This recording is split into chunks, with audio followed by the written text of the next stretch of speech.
In all of this and thinking about usability, we obviously have to convince others why this is important. And so if you're just designing your own thing, it's easy to convince yourself, or maybe it's not, and I should convince you why usability matters. But a lot of times this comes up in context of larger companies where you have to convince someone that, why should we even be thinking about usability? Why should we be doing usability evaluations? And it really comes down to there being a lot of competition out there. If you're designing a website or an app and you have competitors, then users are going to use the one that's easier to deal with and work with.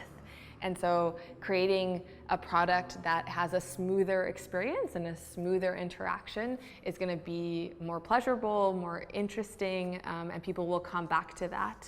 People encounter usability problems because of just human nature, and so going into a design and building a product thinking that no one's going to have a usability problem is really, really unlikely, and it's probably the wrong philosophy and approach to take. Because as humans, we just have limitations. We can do certain things really, really well, and other things we're just limited in. We're limited in our attention span, short-term memory, certain cognitive processes are just hard. And then add on environmental factors. So if you're in a busy work environment, or you're on the bus, or you're waiting in line, you might have just had a really bad day and you're really stressed. All of that has an impact on how your mind is working and functioning. And so all of those will impact someone's ability to use a product. And so I think a much better approach to thinking about design is that people will have problems. And so thinking about how can we ensure that we're at least trying our best to prevent those errors from happening. One of the arguments that I've heard is that, well, my users are really smart. They have PhDs, or they're doctors, or I deal with scientists or IT professionals. They all know, they're really, really smart, so they're going to understand the content on this site, or they're going to be able to find this information because they're used to digging through lots of information. But think about these people's day-to-day lives and their work, and if they're really busy, they are probably thinking about all the stuff that has to happen after that little bit of information that they need from your website, or that one task they want to complete. And so it's a really natural thing for people to encounter usability problems. We as humans just make mistakes, and it's okay that we make mistakes. So as designers, what can we do to prevent those mistakes, but also help people recover from those? So that's also a huge component of thinking about usability, is not just preventing the errors from happening, but thinking about helping people through possible mistakes that they might make in using a product.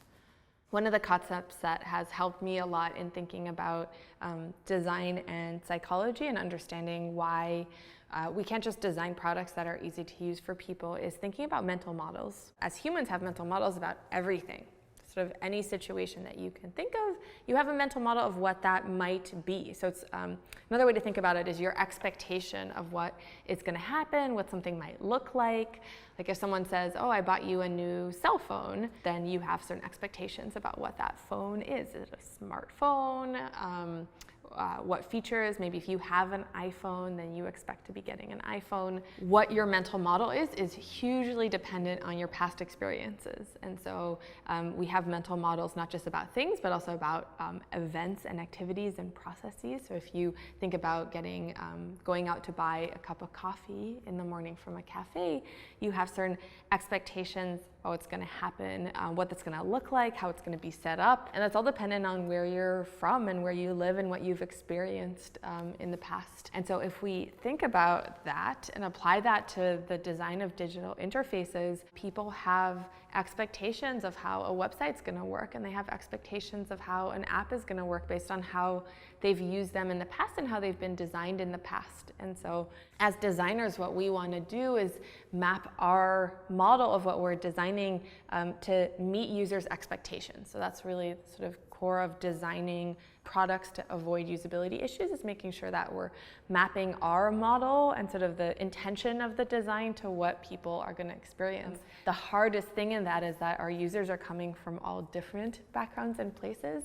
And so I'm not saying this is an easy thing to do, but it might help in understanding why you can't, as a designer or engineer or product manager, just say we're going to choose this type of design and this flow, and because it works for me and I understand it, it's going to work for all my users, because they might just have a different expectation based on what they've done in the past. Because this idea of a mental model can be, it's very conceptual. I like looking at graphics online and trying to find images that explain what a mental model is and why we have differing mental models. And so one of my all-time favorites is this one that it shows a conversation between two people and they're talking about ice and something that's made out of ice. But one's thinking iceberg when they hear ice and the other one's thinking ice cubes. And so without enough context around what you mean by ice, people can interpret that to mean two totally different things. My husband and I actually joke about this because when we think of what a house is, we have very different mental models based on where we grew up. Because I grew up in the Netherlands where there's lots of tall houses that are all attached to each other. He grew up in Arizona, which is lots of one-story houses, single homes too, not attached to the homes next to them. And so we have very different expectations of what a house is. The big takeaway in all of this is that designing products that are easy for people to use requires a lot of empathy with people and understanding a little bit of basic psychology and caring about the people who will use your product. And so you have to spend a little bit of time with your customers, with your users, thinking about who they are, what they need, and especially on thinking about mental models, what past experiences they've had so that you know how they're coming into this, what they're thinking about, how they might attempt to use your product. And it's that human element, that human component that will make you a much better designer and a designer with empathy, which will create products that are easier to use.